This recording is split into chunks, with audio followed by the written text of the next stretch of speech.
Utinni!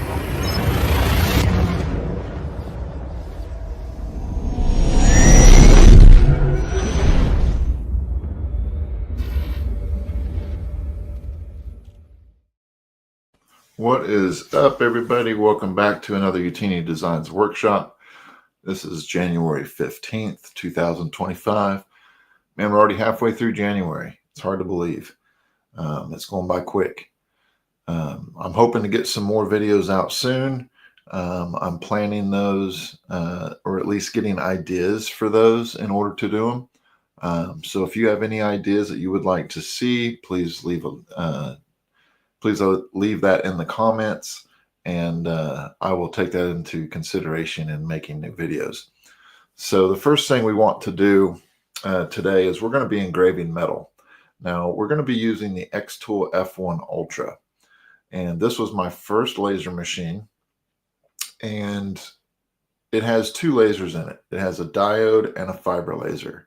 Now diode's good for marking metal, as well as engraving leather and slate, rock, that sort of thing. But the fiber bumps that up a little bit more, because the fiber can also do all those things, but it can also deep emboss metal and cut thin metal, like business card thin.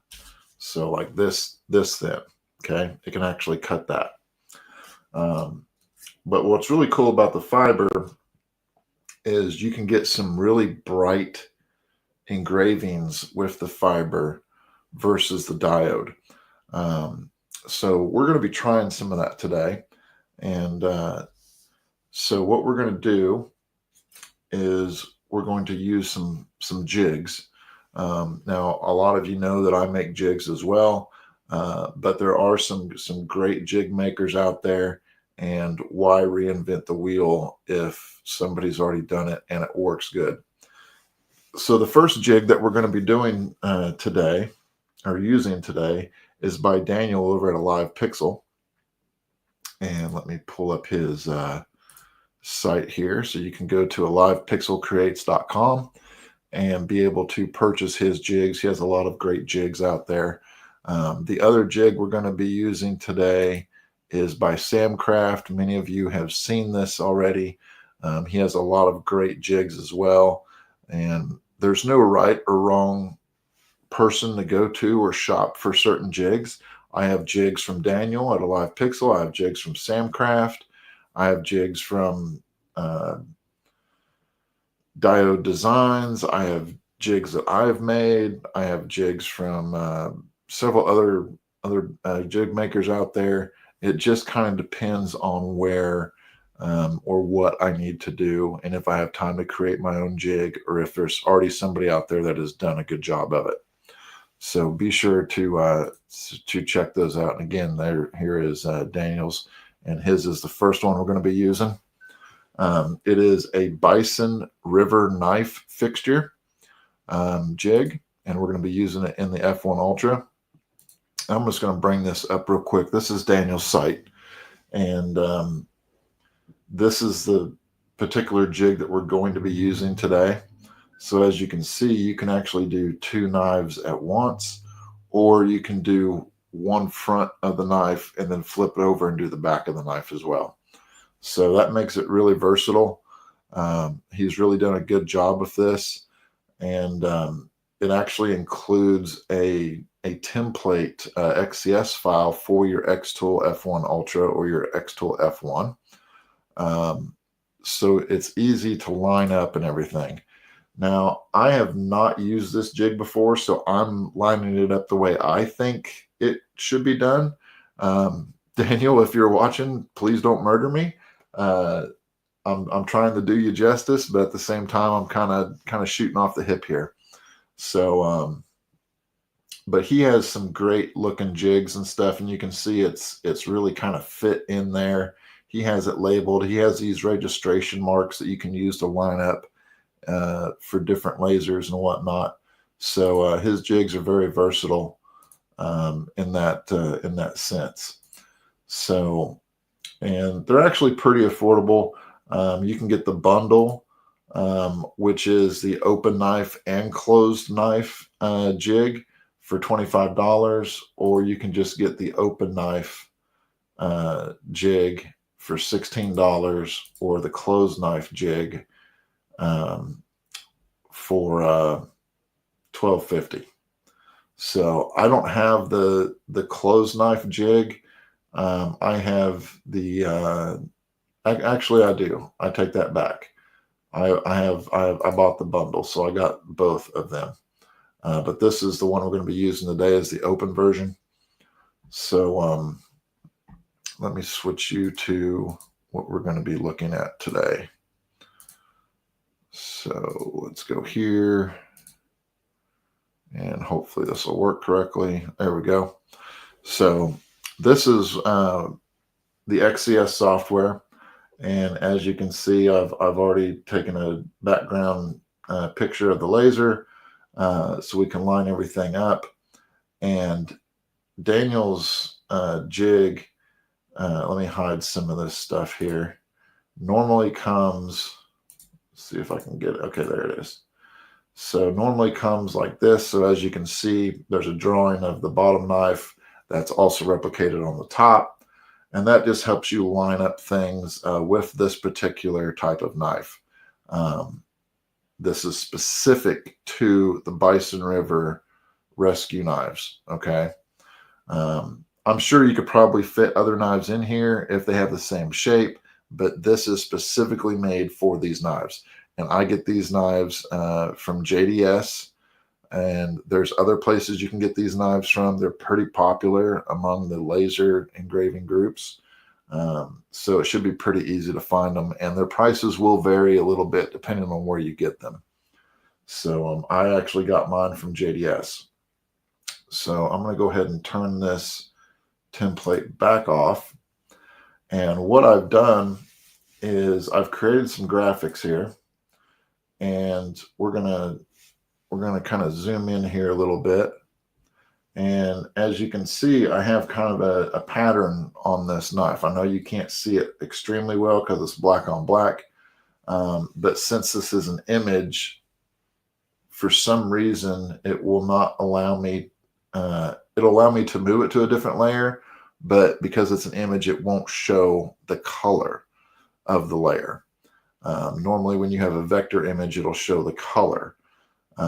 Where this is not. So, for example, let me pull it over here. Let me pop this up here so you can see an example of what I'm talking about. So now you can see the words, and they're in bright blue, so it's really easy to see, right? That, for whatever reason, in XCS does not work with an image. It only works with vector shapes and graphics. So basically what I did is I took Daniel's jig setup and put it in the XTool F1 Ultra, and I lined up these registration marks that you see in the corner with, there's lines on the bottom of the XTool F1 Ultra towards the bottom of the base. I've lined those up so that they pretty much are in line with each other, and it's the same line marks that you would use for a RA2 Pro, okay? So that's where I've lined them up.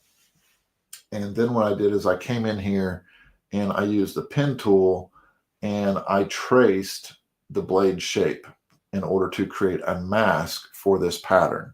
Okay, so I literally came in here and started putting in, you know, just clicking, dragging, bending, whatever I needed to do in order to create a mask that I could then take and create a mask for the image. Okay, so let me get rid of this here. Oh, wrong button. So I'm going to get rid of that. All right, so let's zoom back out a little bit so we don't confuse anybody. So again, we're in the XTool software. I'm going to do this all in one shot. I don't recommend doing that just because you're going to want to test the lineup. You're going to want to use the framing. You're going to want to make sure that on a knife such as this, that you're possibly going to be charging, you know, $25 to $30+ for, that you have everything lined up the way you want. Now, I've spent some time prior to going live doing this, so that's why I'm able to kind of breeze through this a little bit, or at least speed it up a little bit, so you're not watching me fumble and do a little bit of pre-setup. But it's very easy. I simply cut out the shape of the blade here, use that as a mask, masked it off, and then I added in some text. Okay, and I will go over my settings here. So for the blade, which is an image, I'm using the fiber IR. Okay, I'm using 290 dot duration, 100 power, 400 dots per inch, and 2 passes with Jarvis bitmap mode. For the vectors, I am using, and that's the letters and this little symbol over here, I am using the fiber IR again, 90% power, 1000 speed, 1 pass, and 200 lines per centimeter. And I'm probably actually going to bump that to 300 lines per centimeter, but we're going to do it at 200 lines just to see how it does. I think 200 will be fine, because all we're wanting to do is just remove the paint. Okay, we're not doing any deep detail or anything like that. These are simple letters and shapes. So I'm going to zoom in here so you can kind of see this. So you can see how I have it kind of lined up here. And actually there's something going on with that Y right there. So I may want to fix that. Let's see here. I just noticed that. So see, it's a good thing we zoomed in here. We would have messed up a knife. So let me zoom out here again. And we're going to see if we can adjust this. So which one is that? Okay, that's the emblem. This should be the words. Yep. Okay. So we're going to go in here and we're going to edit compound path. And we're going to zoom back in here again. And I think what happened is I just need to move this Y over. So I'm just going to use my arrow key and just eyeball it. And I think that looks pretty good. So quick fix, always check that type of stuff, especially when you're dealing with unconnected or unmerged items, because that's basically what happened there. So I'm just going to double check everything, make sure we don't have any more errors. All that looks good. And everything else looks good. So I'm going to go ahead and save that. And we should be good to go here. Let me zoom back out. Now I've already pre-measured this, but I will measure it again just for safety's sake and to make sure we got it correct. So we're at 18.2. I believe my shield is up, which it is. So we may get a slightly different reading, and I may have to go lower the shield. Okay, 17.9. So we're within the realm of reality there. It didn't shoot up to like 26 or anything like that. So I think we're okay as far as that goes. We're going to go ahead and process this. So I'm going to switch to my other microphone, and hopefully you'll all still be able to hear me here shortly, and we'll get this going.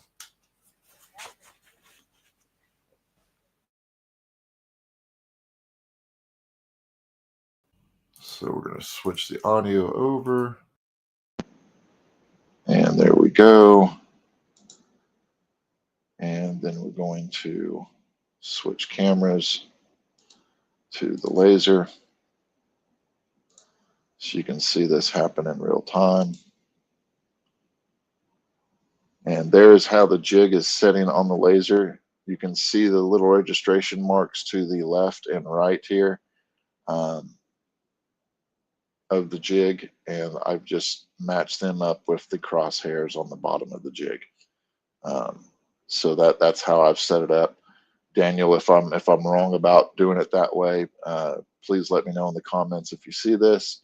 I just did it the way that made sense to me, just from looking at the jig and how the registration marks were.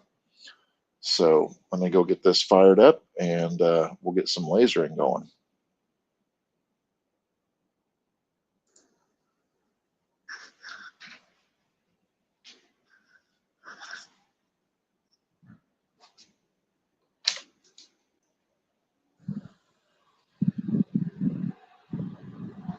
So I'm going to go ahead and lower this shield.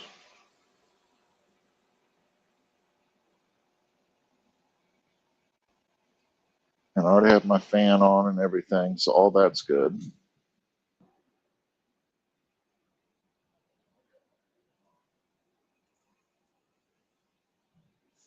And we're going to come in here and we're going to double check our settings. So the image, again, I'm doing with the Fiber IR 290, dot duration, 100 power, 400 DPI, 2 passes. The vectors, I'm doing both at the same, which is 90% power with the Fiber IR, 1000 speed, 1 pass, and 200 lines per centimeter. So everything should be good on that.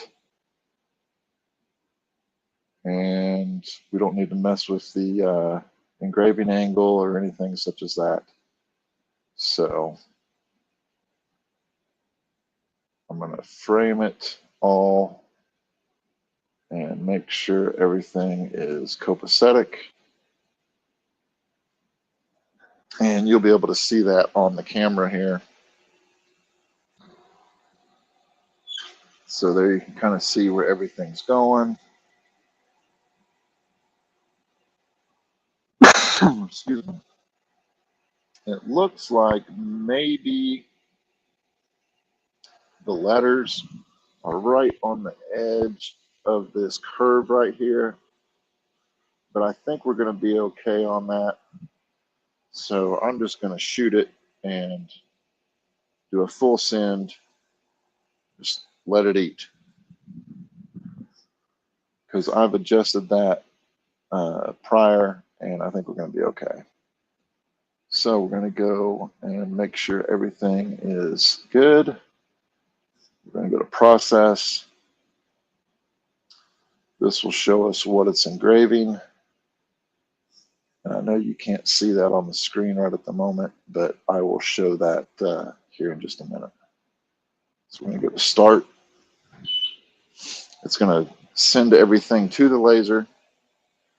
And now the moment of truth. We're going to see how well this jig does and how well I've set it up, because we're only going to get one shot at this. So here we go. And again, thank you to Daniel for making this jig. I purchased it a couple days ago, and it arrived in the mail very quickly. And so here we go.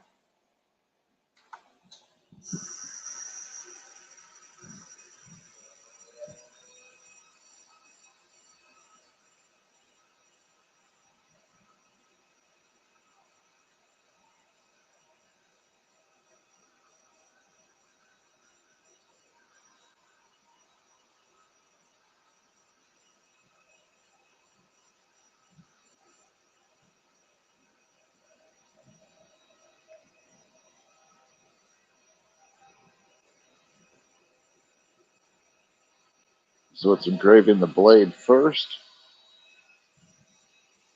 Everything looks good on it.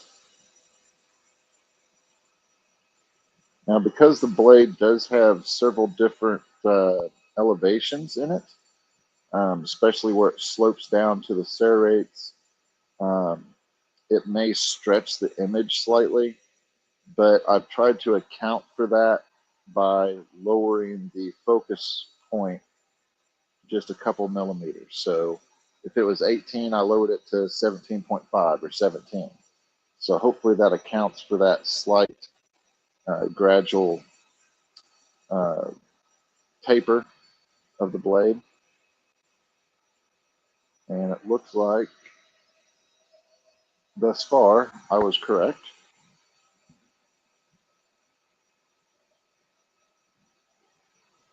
You'll probably see it more towards the bottom of the blade, if anything, because that's really where the lowest point is. But we'll see how it turns out here.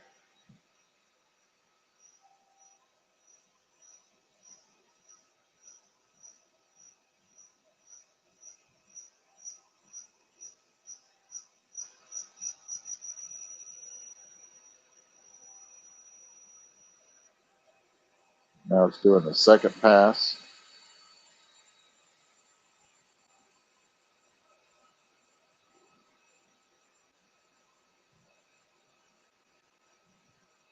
And this is basically just to clean up any areas that the first pass may have missed. Maybe the powder coating was a little bit thicker in spots or whatnot. So that's why I do a second pass on the blade. It's really not going to make the image any brighter or anything like that, I don't think. So I think it's mainly just to clean it up.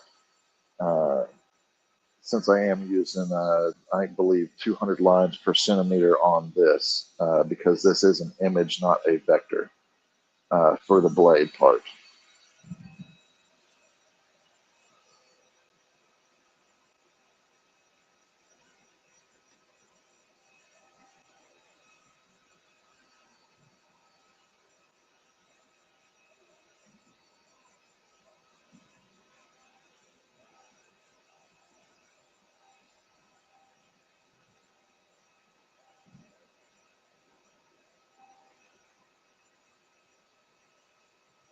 And it's almost done with the blade.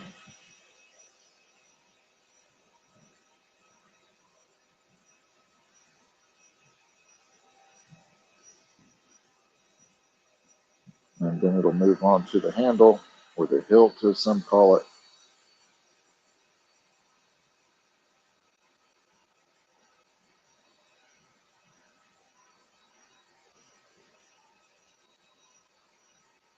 So far it's looking good.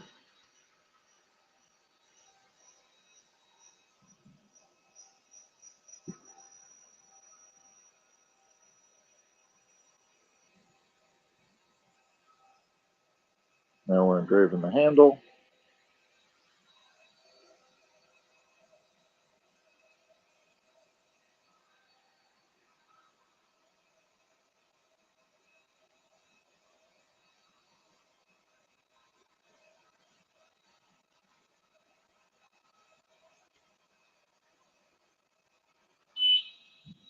And it says we're done. So I'm going to raise this and take a look at it.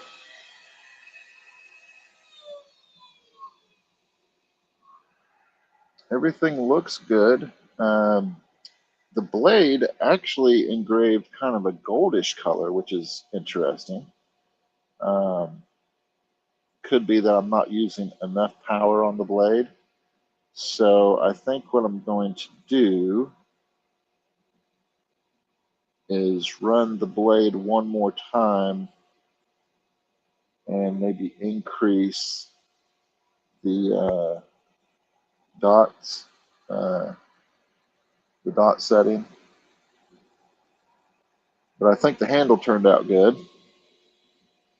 I kind of do like that gold contrast though.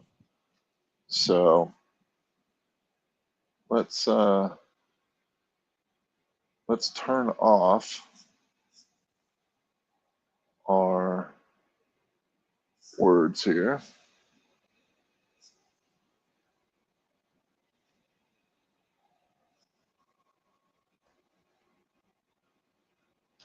Let's see, dot duration is 290.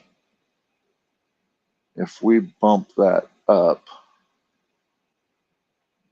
that actually may not have any effect on the blade, but we'll give it a shot. So we're going to bump that up to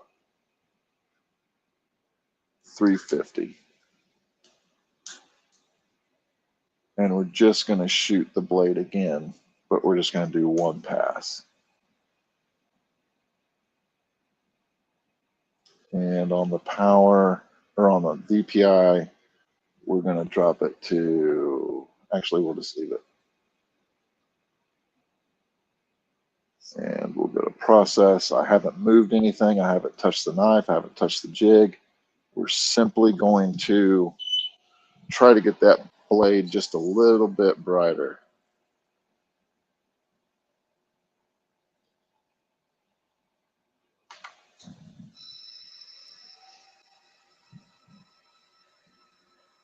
And this may or may not have any effect on it whatsoever.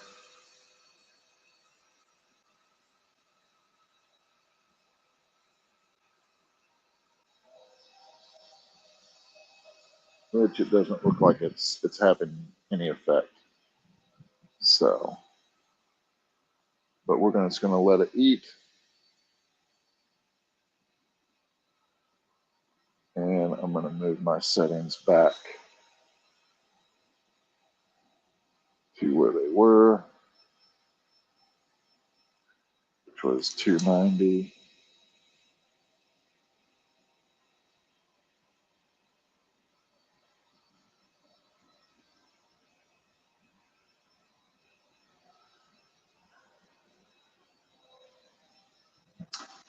Okay, Brett, just leaving work. And there's Eben watching for work, or from work, I think Eben says. Thanks for joining.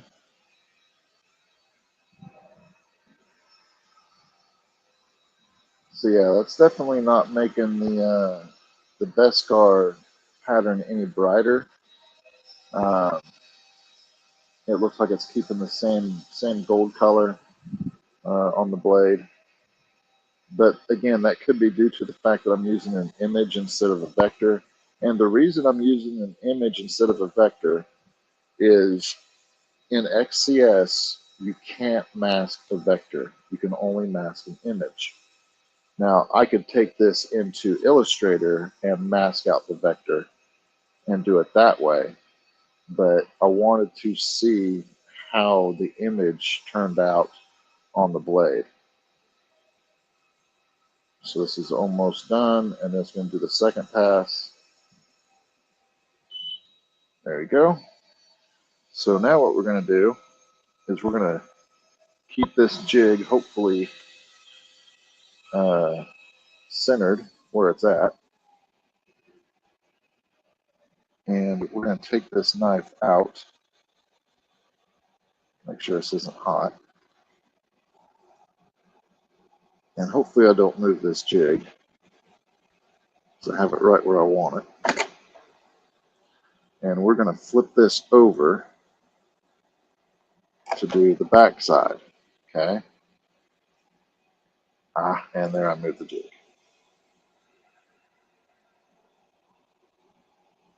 So I'm going to line this back up as best I can, because it really doesn't matter. We're just using we're just doing the back side now.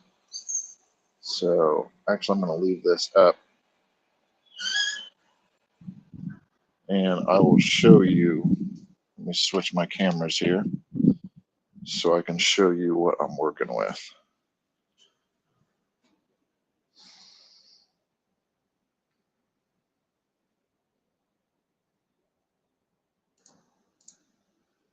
So we're going to go back to this camera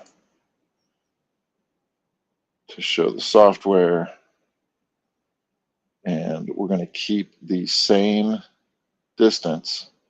We're just going to refresh the image. So now you'll see the knife jump to the bottom,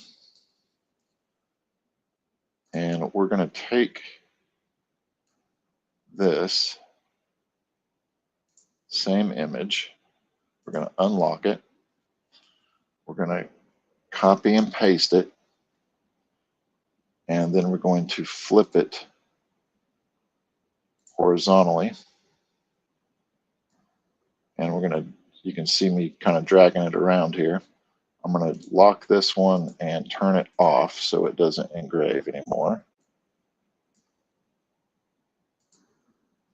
And we're going to make sure that this one is still set to use the same settings, which it is. And now we're just going to line this up. And again, it's going to be hard to see because unfortunately an image uses black. So we're just going to line this up as best we can. And then we're going to frame it. And then we'll laser engrave the back side of the knife.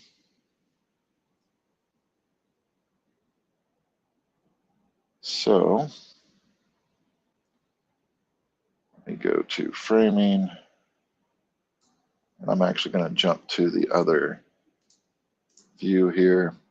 And we're going to zoom in just a little bit for y'all.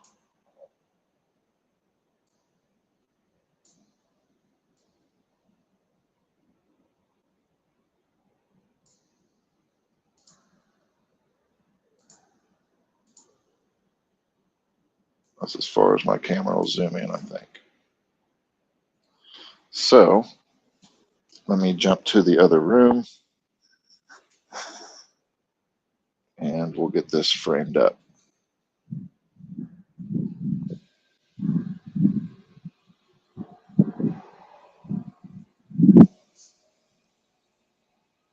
So we're using the same everything as far as settings that we did on the front side.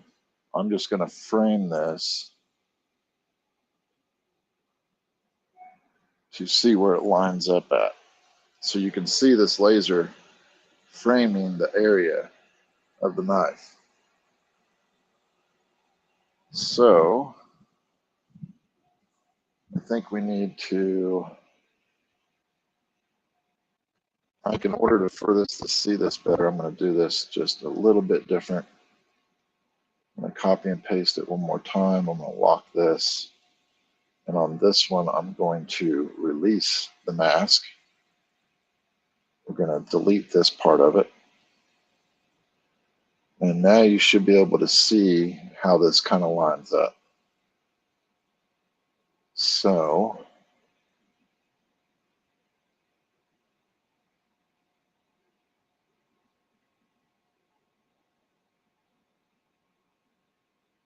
this is at 118.41.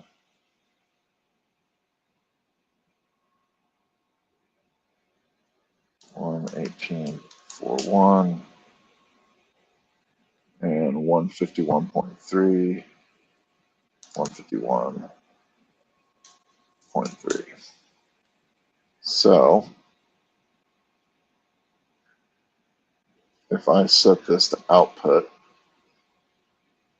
and I turn off the image, it should show me exactly where this is lying.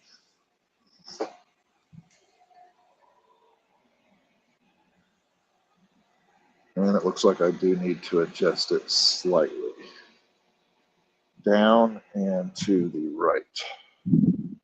So we're going to grab both of these images since we are using the same settings.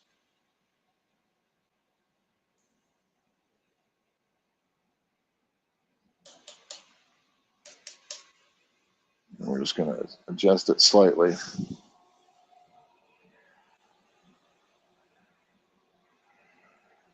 Maybe down just a hair more.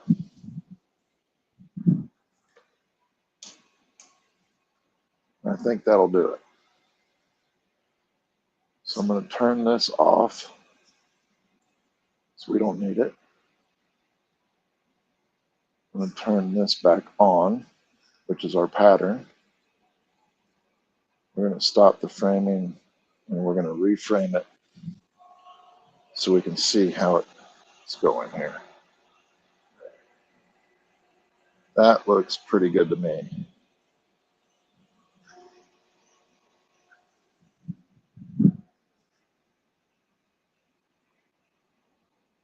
So we're just going to let it eat. We're going to process it.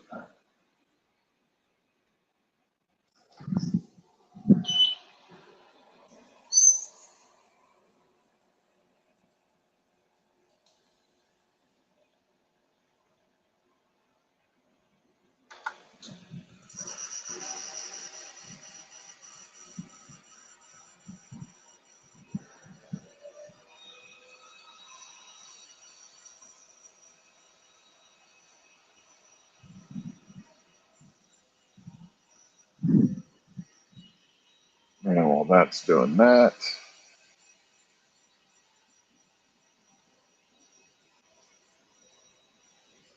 we will get the other part of this graphic kind of set up here.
So I was trying to figure out what I was going to put on this reverse side, and I may not put anything on the handle, but originally I was going to do the Mando helmet. I just have to find my Mando helmet file.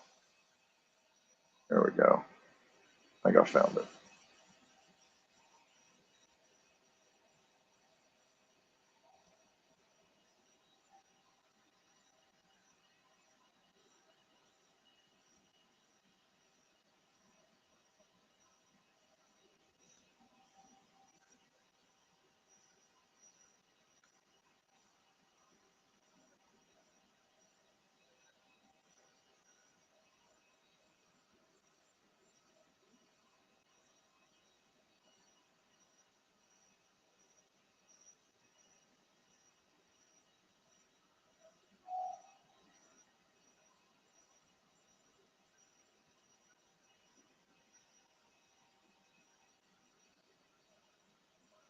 So while this is engraving, I'm going to create a graphic here real quick of the Mando helmet.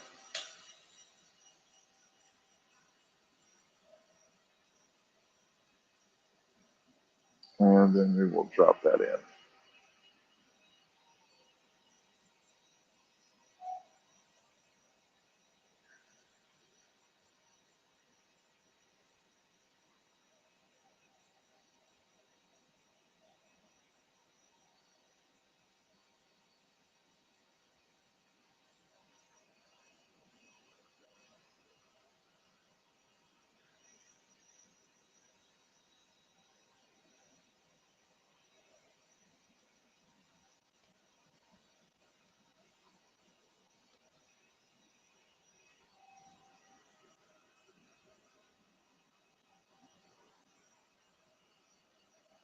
So as soon as this finishes up,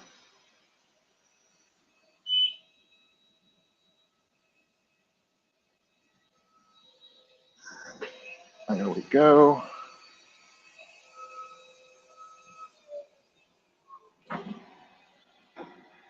Yeah, looks good. So I'm going to put a Mandalorian helmet right in here. So let me refresh my background image so I can actually see where this thing is going.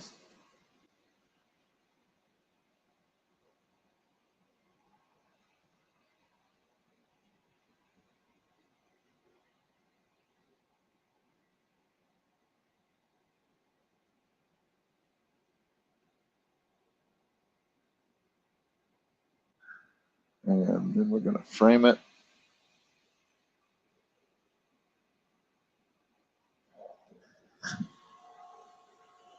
Oh, we still got the Beskar pattern on. So let's turn that off. Let's go back to our Mando helmet. Let's frame it. All right, so I need to come, and that's almost spot on. I think I'm gonna reduce it just a tad.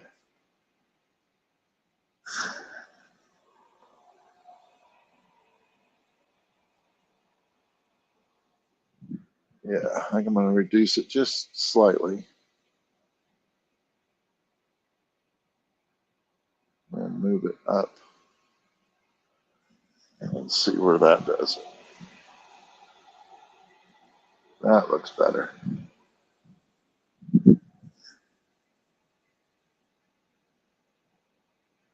So again, we're going to use the same settings as we used for the front handle or hilt, which is fiber, IR, 90% power, 1,000 speed, 1 pass, 200 lines per centimeter.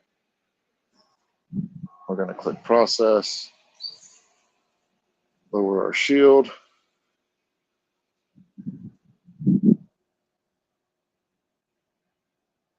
Let's start.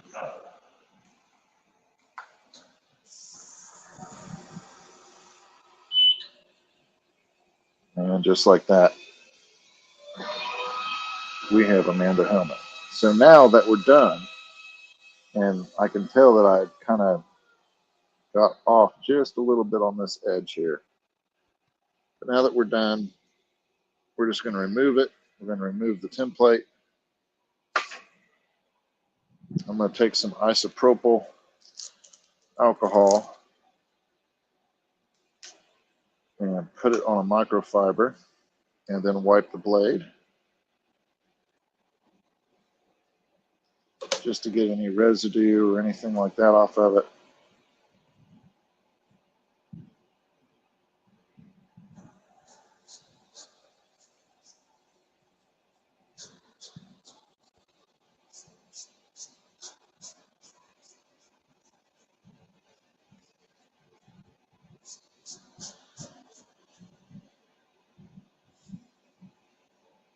Any debris or anything from the laser process.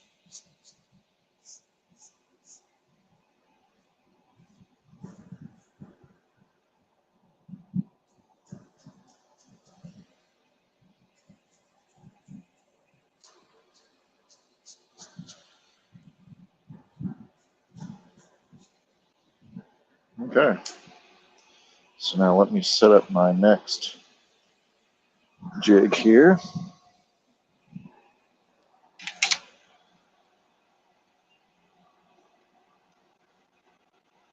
This is the Metal Wallet jig by SAMCRAFT.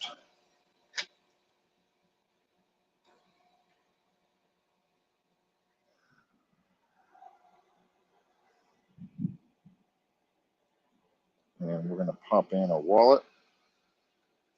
Now you can do several wallets at once, but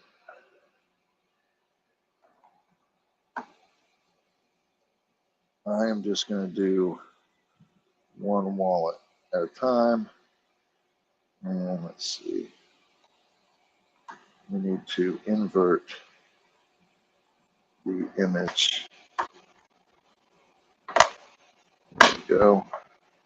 Get it down in there.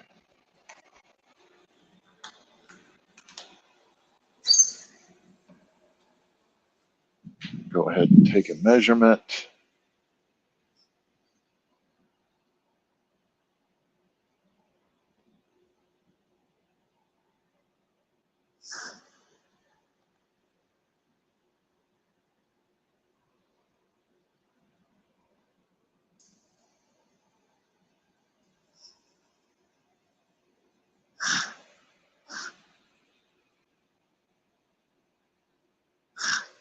Let's see if my laser will take the measurement.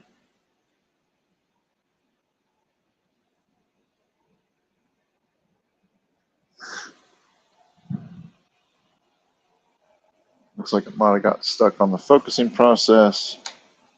So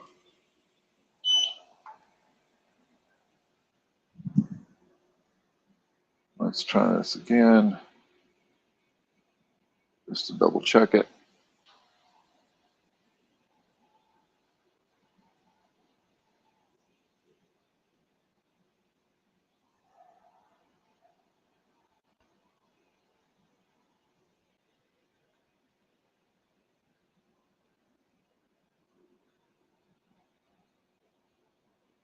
And now I'm going to purposely raise this to 25. And that's what I thought. My device disconnected. So we're going to reconnect it.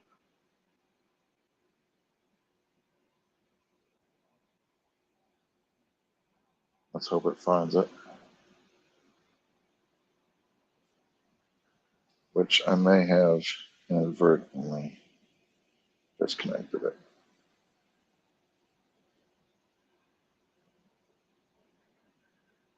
Looks like I did.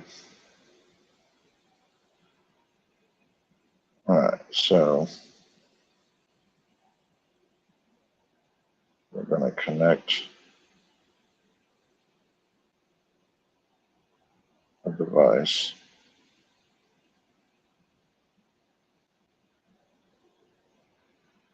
Yep.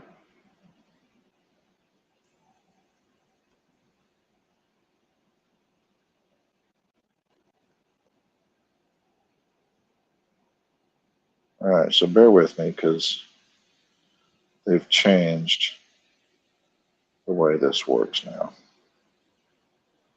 So we're going to enter device, F1 Ultra.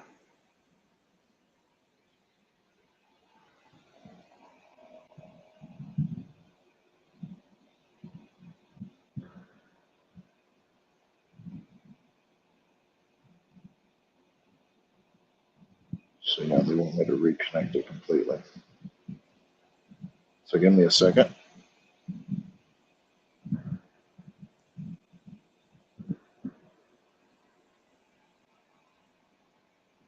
All right. Now let's refresh. There it is. So I'm going to purposely take this out of focus, and then I'm going to refocus it just to double check to make sure that 13 millimeters was correct.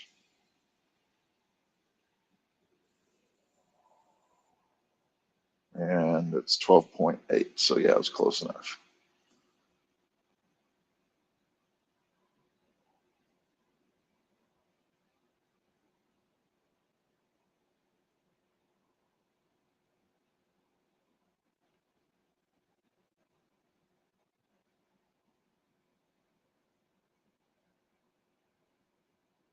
So give me just a second, and I will get this set up.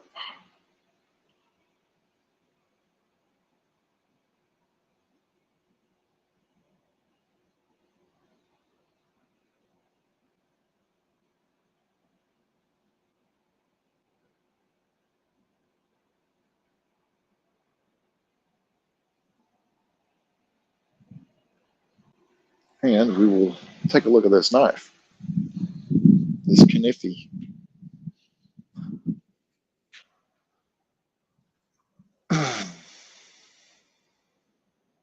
Well, thanks, Brett. I appreciate that. So let's add this to the stage, and we will switch back to the other camera.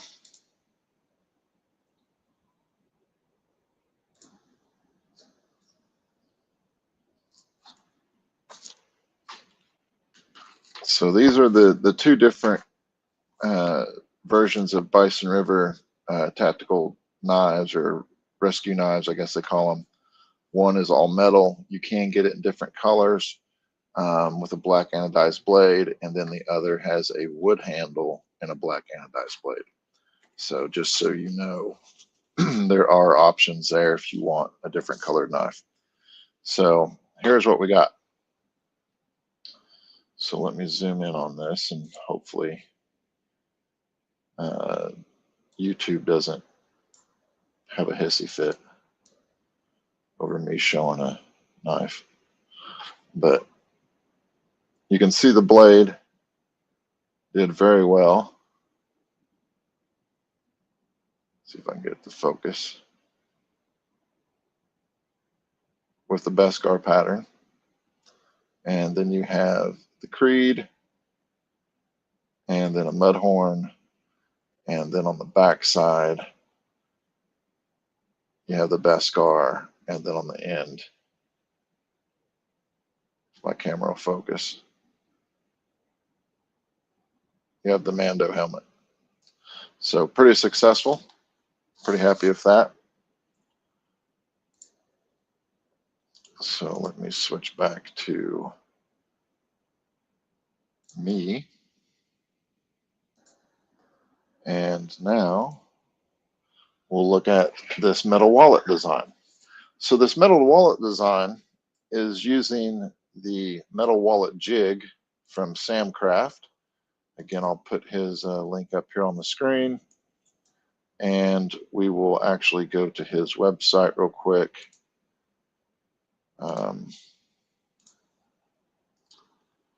Window. And so you can see this.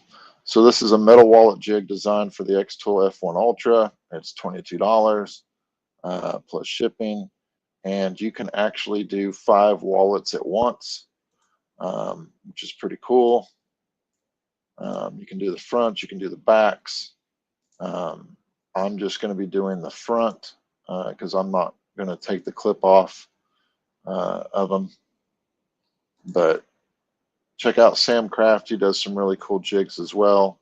So be sure to give him a shout out. And again, thank you to Daniel at AlivePixelCreates.com for his bison rescue knife jig. That worked. Excuse me, that worked really well. So let me switch back to our software. Here we go. So here, what I'm going to do is I have several things in here. And I've kind of been playing with this to try to get the right settings, and I'm just not super happy with the settings I've gotten yet. So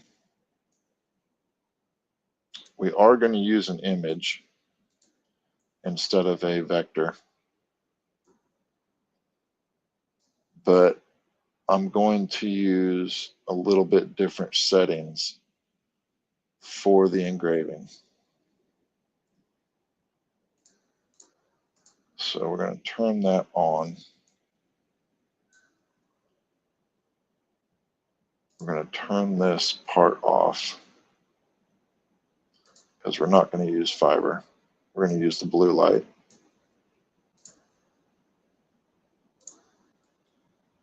And that is not the image I wanted.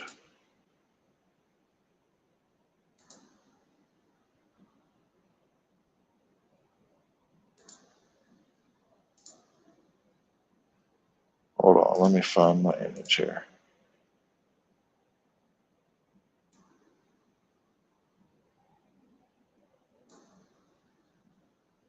So since we're using an image, and the image does have some black on it, normally I would invert it. This time I'm not going to,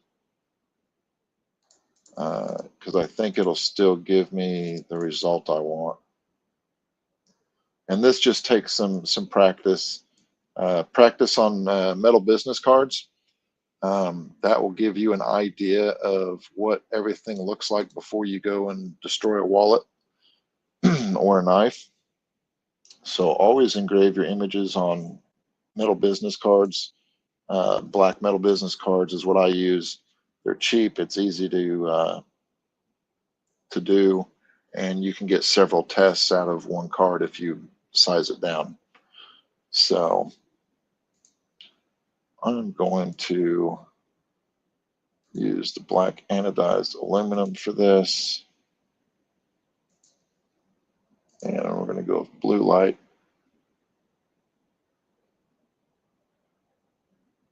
And we're going to go with grayscale. And I'm going to put this at 190.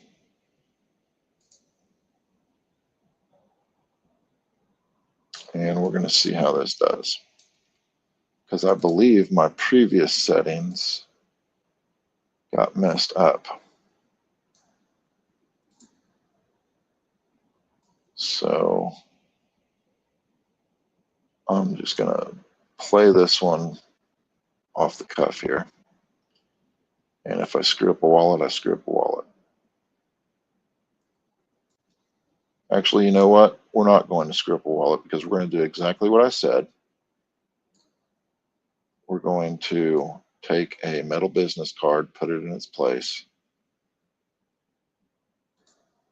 and see how that works. So, bear with me for just a moment. I'm going to switch cameras here to the laser so you can see this live in action, and we'll get it going. Let's see, can I switch?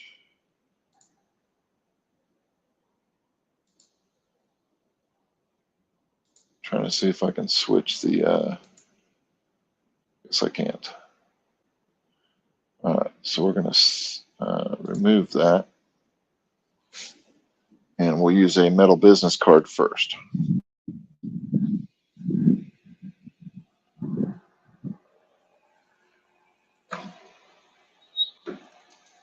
So I'm going to take this out. We're going to take a metal business card.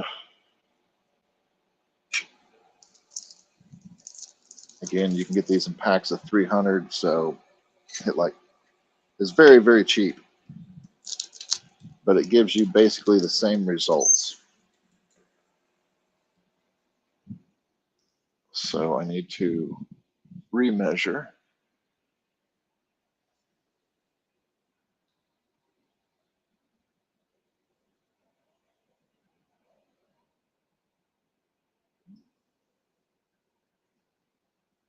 And I don't think we need to frame it, but we're going to do it anyway.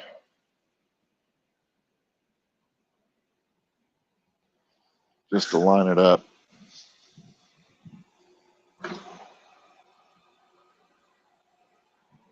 And that does not look like a very big image. So do I have the wrong image set up? I do. Again, another reason to do what I do and double check everything. So now we need to stop framing, reshoot the framing. Yeah, there we go. All right, now we're in business.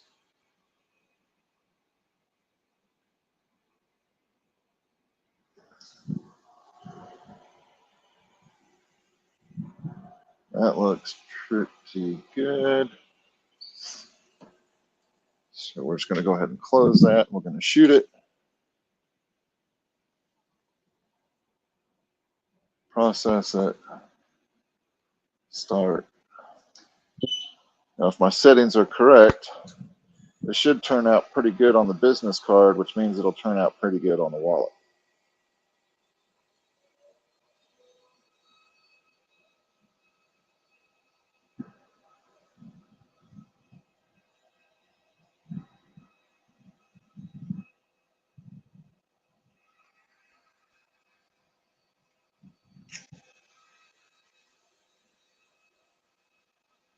If they're not correct, then we'll do it the other way.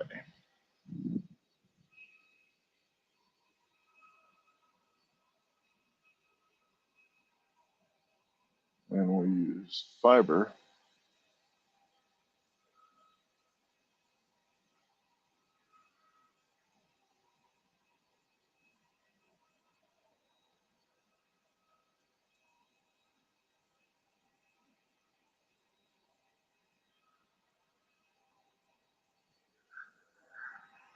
And what we'll do is we'll just simply flip this card over if this doesn't look good, and we'll try it a different way.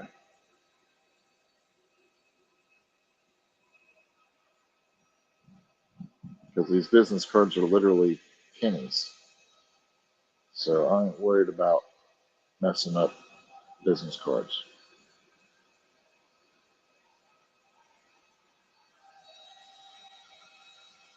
And that does not look the way I want. So we're just going to stop that. We're going to cancel it.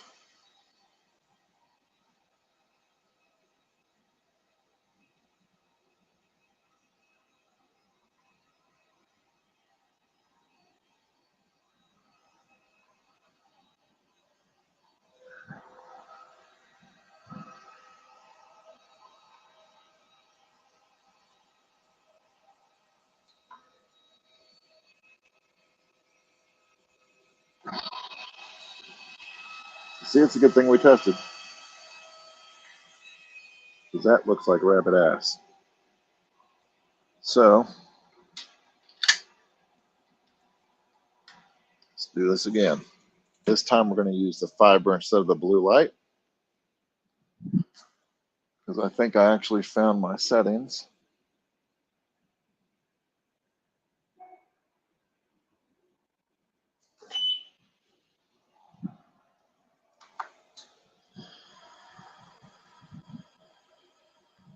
Look at how much brighter that is already.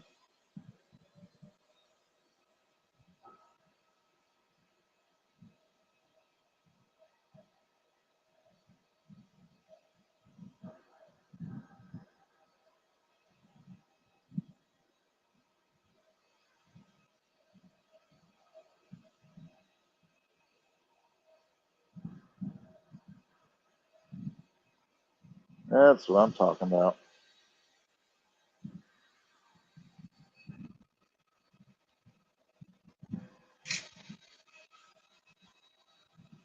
Now, see, doing that, we saved a potentially $20 wallet, you know, if that's what you're going to charge for them.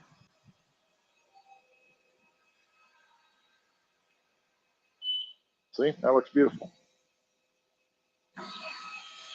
And that's why I like SAMCRAFT jigs, because, especially this jig, because it actually works for metal business cards as well as metal wallets. So, now that we know that that works, we're going to make sure our wallet's in there good.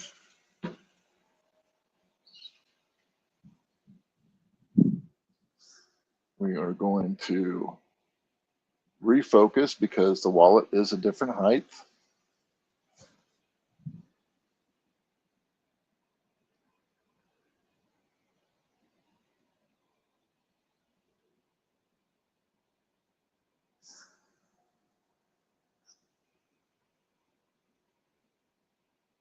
And that should take us up to about 8.5-ish. That says 13, which is much higher than I expected. So I'm going to manually move it to 25. And then I'm going to refocus and see what the smart machine says. 12.6. Okay. That's a little bit better. So now that we know our settings, I'm just going to save this. We're going to frame it one more time because we are using the wallet this time, just to make sure everything is in there good. All that looks good.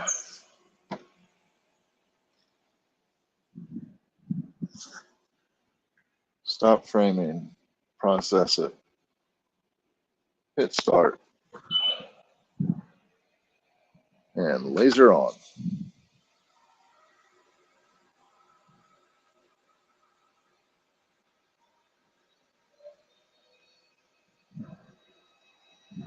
Now we may have to run a second pass on this just because it is a different material than the metal business card. So the image may come out a little different, a little lighter, a little darker here or there. So I am going to run it twice. But I think it will come out okay once we get it on there.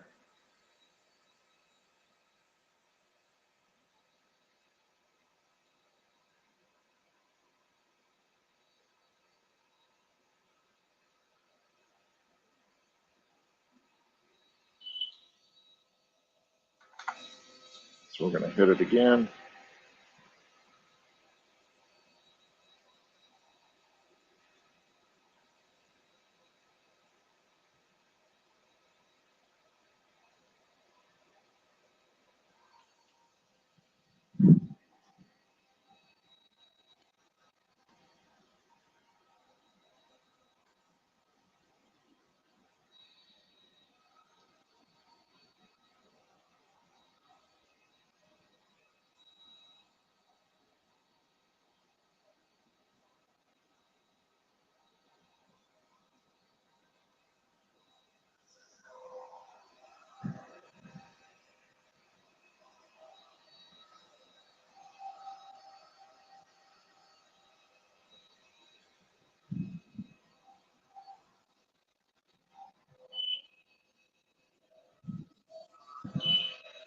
And one more time just for good measure.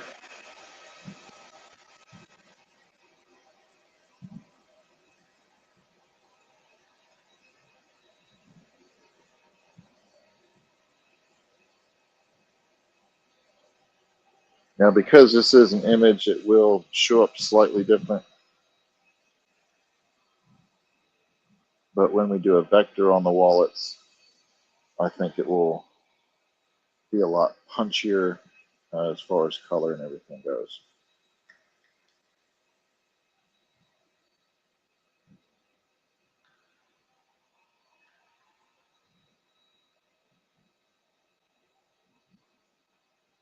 Now, the great thing about SAMCRAFT jigs is once you set them up, they are set up for basically life on this particular laser on the X2F1 Ultra because of the holes that are in the base plate. So this is done. So we're going to pop this out. We're going to pop in the next one. Now, we didn't move the jig. We are going to do a different project, but we also don't have to focus or anything like that. So it makes it real quick to knock these out if you already have them pre-set up in your software. So I'm going to save that. I'm going to go to the skull wallet. We're going to auto measure, flip this around.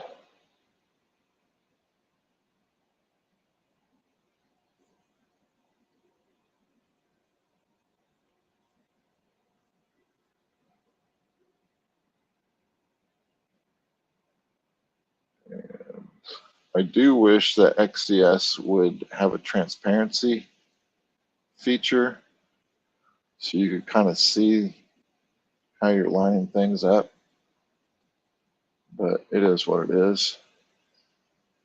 And we're also going to do this one. I think this is the one we're going to do next.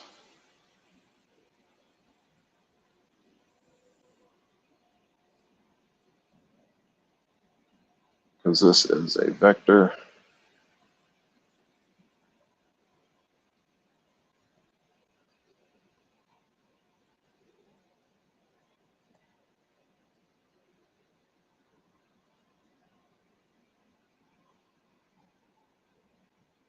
We're just going to make that blue so we can see it.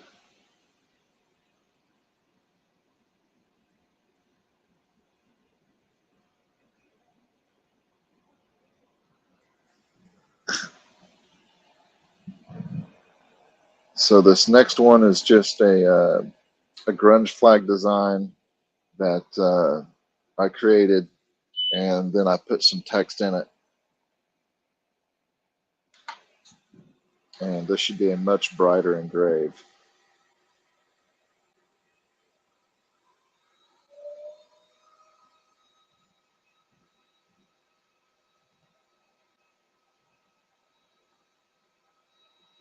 I did go off the wallet there where the little notch is, but I wanted to get this as large as I could get it while still fitting everything on the wallet. Now this one will only have to do one pass because it is vector.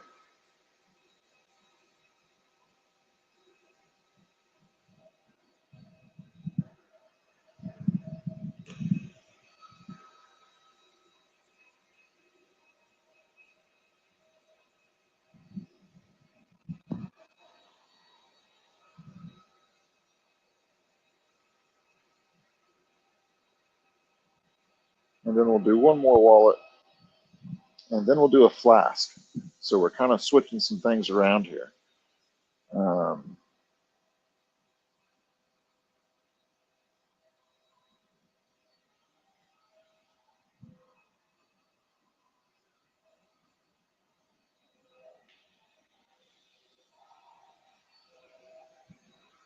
But hopefully you all are enjoying it and learning something at least.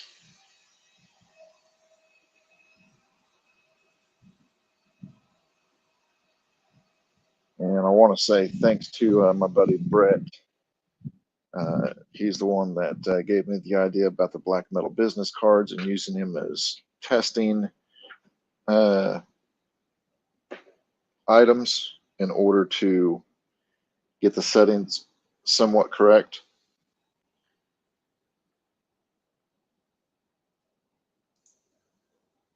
Yeah, SAMCRAFT jigs are really good.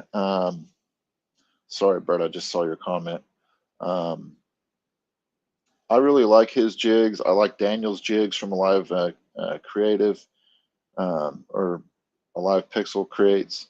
I have some other jigs for some other people, and then of course I make my own jigs when I need to.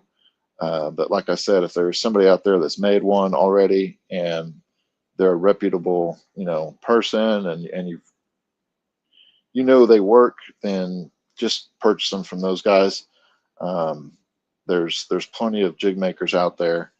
I'm not going to toot my own horn because I know there's some people out there that have some of the same jigs that I have, and they created theirs and I created mine, and I prefer mine and they prefer theirs. So there's plenty for everybody. So this one's done. Turned out good. And then we'll throw in the last one for the metal wallets.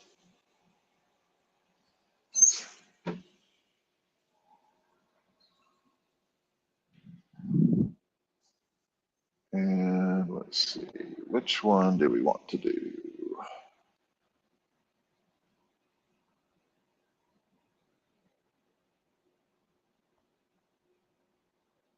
We want to do the skull wallet.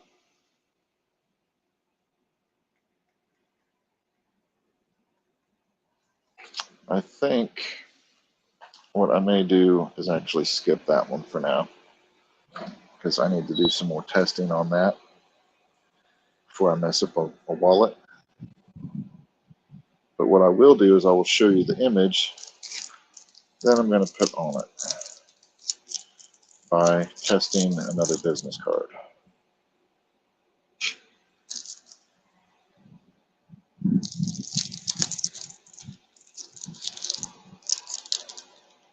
And you can get these business cards super cheap on Amazon. I could get like 300 of them for like $10. So very much worth the price of admission for testing. And with the SAMCRAFT jig that works for the wallets, the business cards fit perfectly in there as well. He does have a business card jig as well, but I'm just using the same thing. So let's see here. We want grayscale, I believe. Or no, let's go to Jarvis. Let's process it and see what happens. I don't think this is the same settings I had prior, but it may be.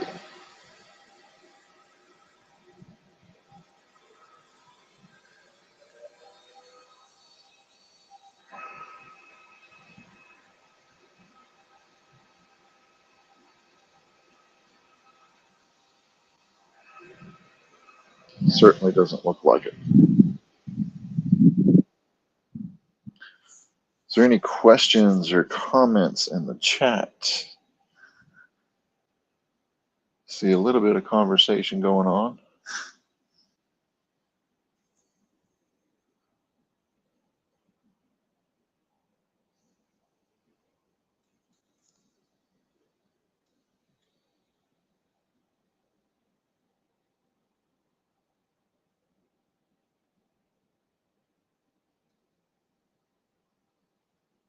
So yeah, I can already tell that this is not the way I thought it was going to engrave with this particular image. Even though the image is cool, that's not the way I thought. So we're just going to cancel it.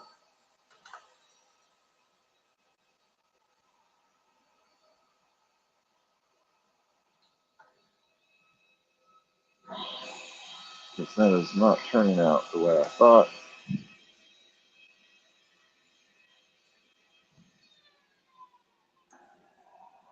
So let's flip this over and do blue light instead.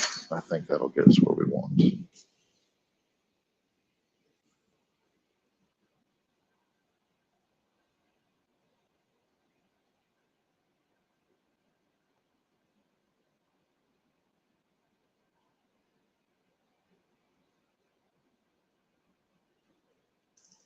£220, 50 power, grayscale. Let's do 1 to 75 power.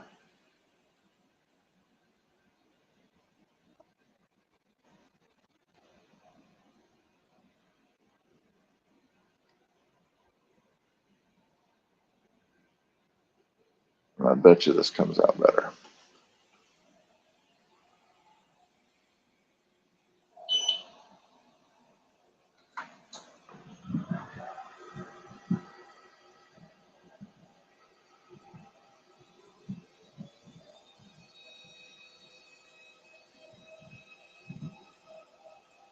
And if it doesn't, we'll just move on to the next little project. I have several I want to get done today.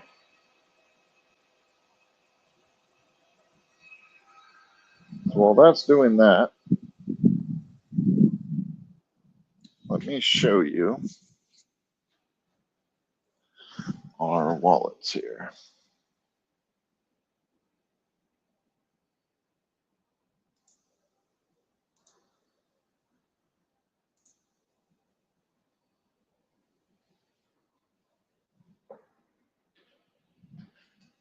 So there's one wallet.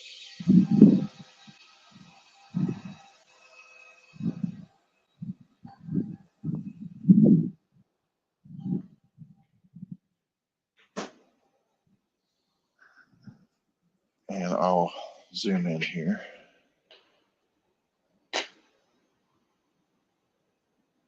So that wallet turned out really good. It's just honoring all who served. And again, this is one of those RFID wallets that you put your credit cards and stuff in, clips to your belt or your pants, however you want to do it. And it just opens up and you can put your cards in there. And there's still space to engrave a name or something here at the bottom, even with that graphic on it. Now this one's more of a full wallet graphic, and it just says husband, daddy, protector, hero. Another great wallet for a veteran if you know somebody. So they make great gifts. So we got those two. We got our Kniffy that we did. And we will go back to the laser and see how this is going. Now again, I don't think my settings are correct on this, but I'm just going to let it eat this time, and I'll just come back to it at a later time and mess with it.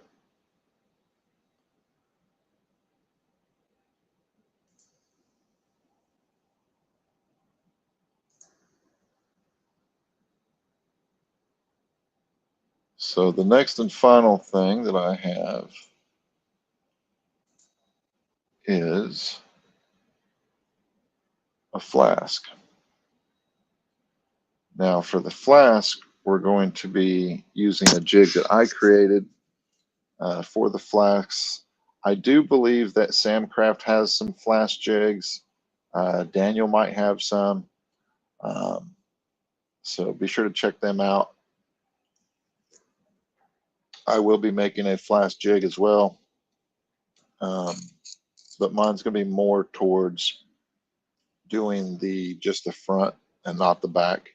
I believe, don't quote me, but I believe SAMCRAFT's is for doing both sides. And I may do one that does both sides. I don't know. I may just buy Sam's, to be perfectly honest.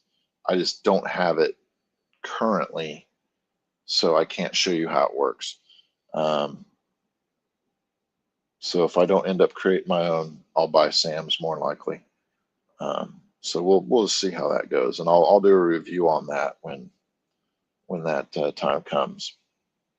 But for today, I'm just going to use a little prototype flask jig that I came up with, and it's nothing spectacular.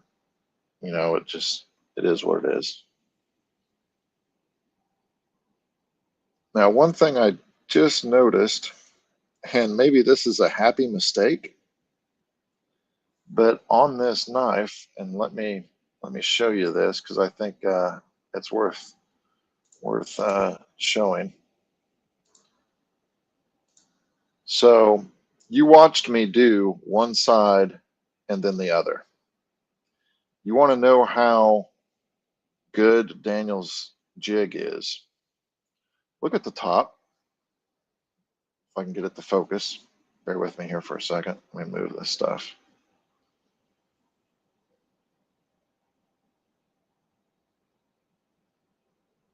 Come on, focus.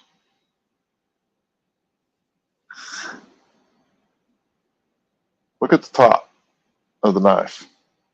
Down the sides. On both sides, it is a perfect friggin' match. I couldn't do that again if I tried 1,000 times.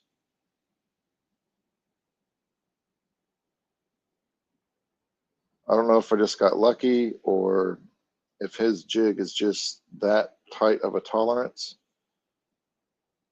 but I couldn't do that again if I tried. Ain't no way.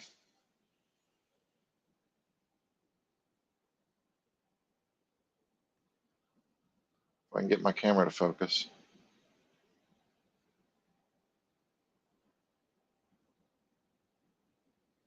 Let me get a piece of paper.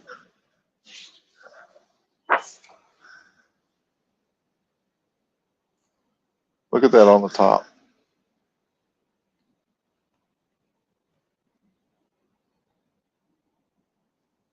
That's just awesome. That's a cool side effect. So let me get you back to this, and we're going to add this to the stage. This is the design for the flask.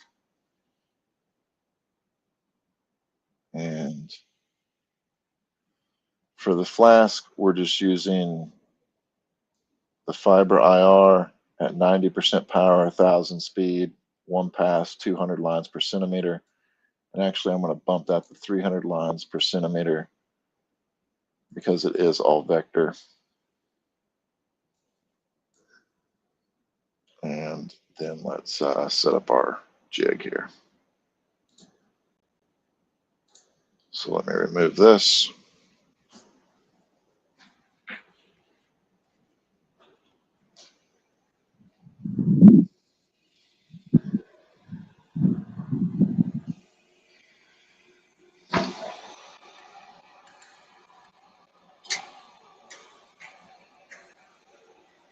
So again, that came out sort of the way I wanted, but not really. What I was going for is this, and I'm just going to have to search my settings and see if I can find the same settings, because there's a huge difference between these two.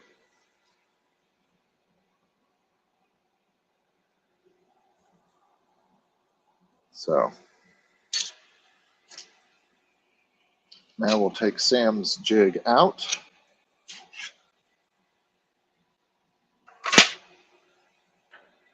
And we will put my little flash jig in here.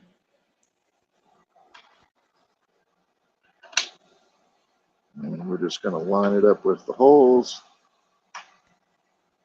in the center.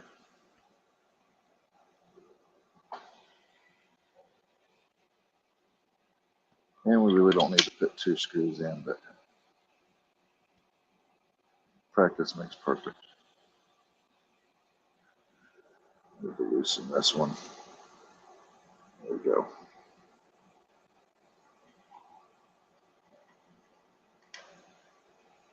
So this is the little jig that I made that just fits into the multi-jig. If you have an F1 and an F1 Ultra, this allows the F1 Ultra to take F1 jigs. So I've just made a little jig that goes in there.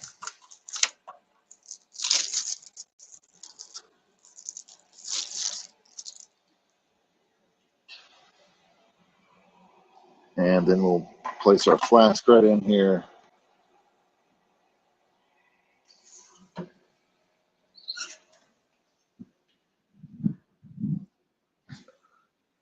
We will auto measure it.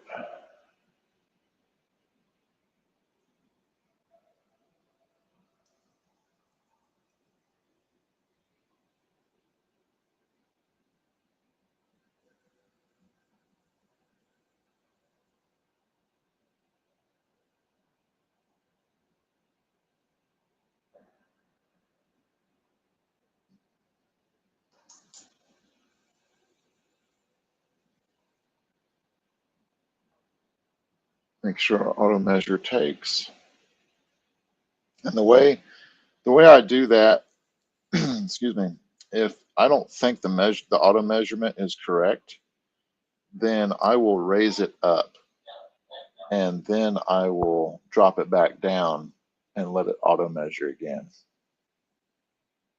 So it is showing 36.4 millimeters in height, which is probably about correct.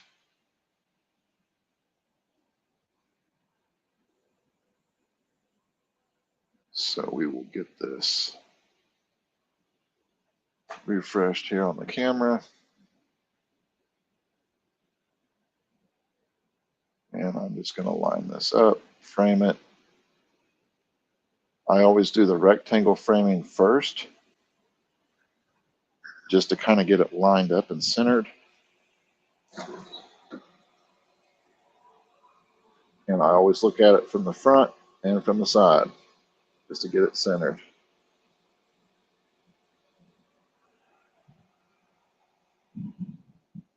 And then I stop the framing, I go to outline, I frame it again. That way I can see where all this is going to fall.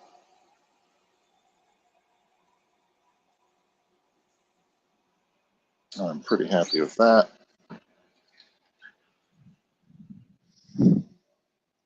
So we will stop framing.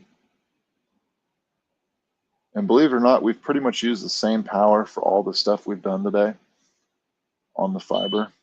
Now that's not always going to be the case, but in this case it is. So let me punch this in here.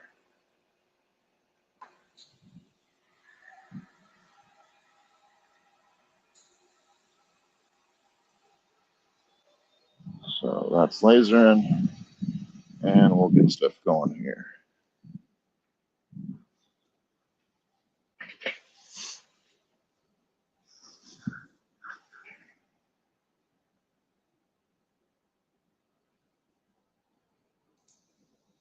So any questions or comments?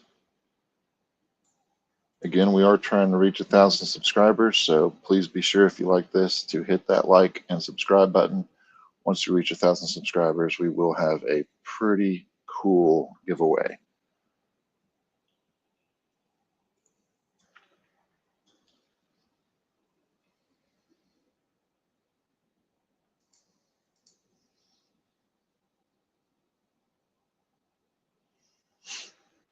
So this flask is about halfway through.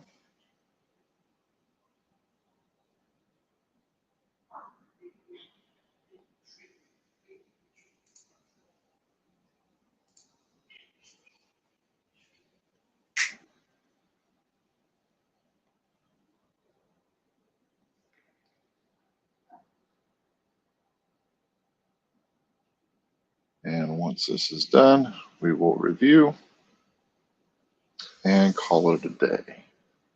I know this went a little longer than what I had planned, and I do apologize for that, but hopefully you picked up some little things here and there. That's what happens when you don't do scripted videos. You just do it. Full send. Screw ups and all.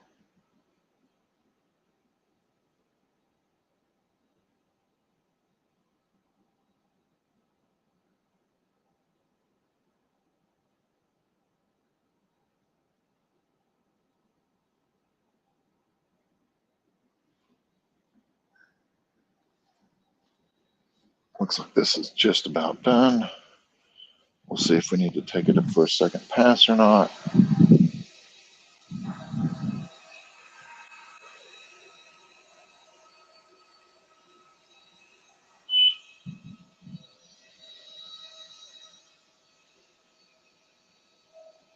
I'm going to give it one more pass, but I'm going to do a fast pass on it just to clean it up.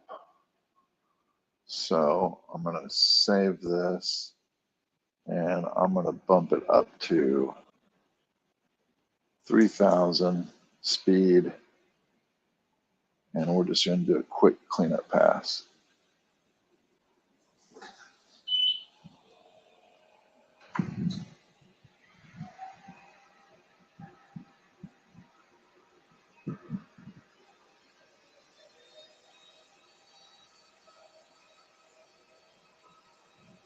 So what this is doing is this just quickly cleaning up any leftover powder coat or anything like that. It's really not burning anything. It's just simply kind of quickly cleaning up. And this will give you a brighter engraving.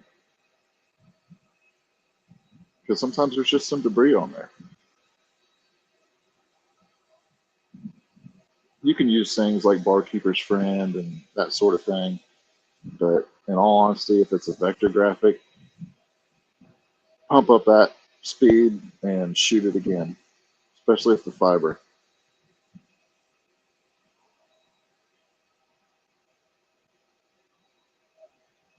As you can see, it's basically already done.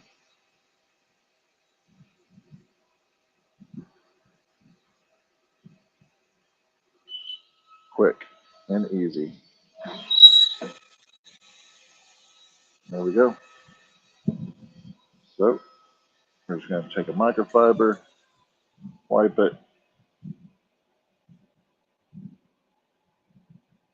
Very nice. Now, because these flasks do have a curvature, there is always a chance of the laser bending, or not bending, but not hitting the area just right.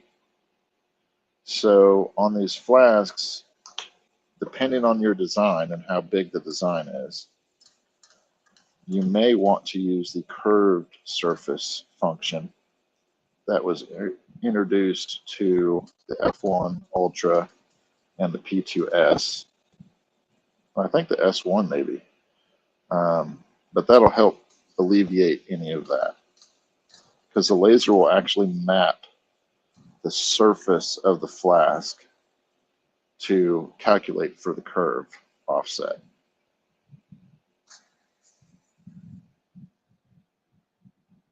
But yeah, I think that turned out pretty good. So we'll review, and then I'll let you all enjoy the rest of your weekday. Wednesday, I think it is. Yep. All right, so we are now going to look at what we've accomplished today. And there's a blurry camera. So, see if I can get this in focus. There we go. So there's the flask we just did. Turned out pretty good. Everything's pretty much lined up. Again, if I were to do this again, just because of the curvature, and you can't really see it on camera, so maybe it's not that big of a deal. Maybe it's just me being nitpicky. But if you use the curved surface feature, you won't have that kind of slight shadow towards the edge of the engraving. But it really doesn't look bad at all. Let me get this card out of here so we can focus. So turned out pretty good. So there's our flask. Then we did our metal wallets. And my camera wants to focus on everything but the thing I'm trying to show you. Let's see if I can take autofocus off. Bear with me for a second.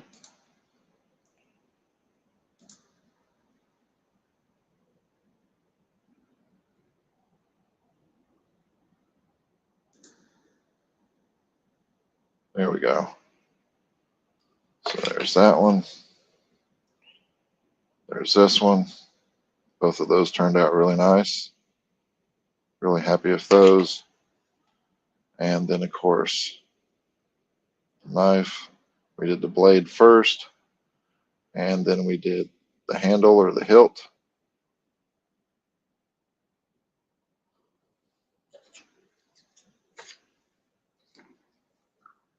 They need to get AI for these cameras so they focus on what you're trying to show. So there's that side, and then this side.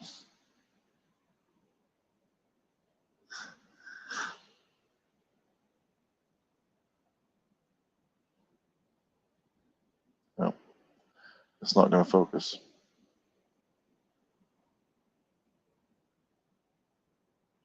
But that gives you an idea of some quick and easy metal projects that you can do with the XTool F1 Ultra and a couple jigs. So if I were to price something like this out, okay, we've been on here an hour and 40 minutes. So $25 for the flask, $20 to to $25 per wallet. So there's 75, and then probably 30 for the knife. So there's $100 an hour doing three different projects. $100 an hour is what you could make with an XTool F1 Ultra just doing metal. Okay. Now, obviously, you got to take into account your materials. So flasks, that will depend on if you buy in bulk or not, but you can figure most flasks are going to cost you between $5 and $9 a piece. Same for the metal wallets, and the knives anywhere between $6 to $9 a piece, and that's before engraving. But that's $100 worth of custom engraving sitting there. So that gives you an idea of the profit margins that could be had, which will vary by your area. But hopefully that gives you an idea of the XTool F1 Ultra's capability with metal. And again, we were using basically the same power settings throughout. We only switched to the blue laser, I believe, for this one. And I think we actually switched back to the fiber for this one. So all this was done with the fiber laser. So very versatile, great machine. And with the help of some jigs, you can really pump this stuff out. So I want to thank everybody for watching. Thanks for sticking with me through the little errors and the trials. But that's what this channel is about. It's not about pre-set up videos or anything like that. So hopefully you all enjoyed it and got a little something out of it. Again, please like and subscribe. Once we reach 1,000 subscribers, we will be doing a really cool giveaway. But until next time, thank you all very much, and I'll see you on the next one. And let me know in the comments what items you would like to see engraved. Would you like to see axes? Would you like to see, other things? Firearms is probably not going to happen live on YouTube just because YouTube doesn't like that type of stuff. But anything else I think is probably fair game. So let me know. We can do acrylic, we can do wood, we can do signs, we can do metals, leather. Just let me know, and we'll get it done. So again, thank you all for watching, and we will see you all on the next one.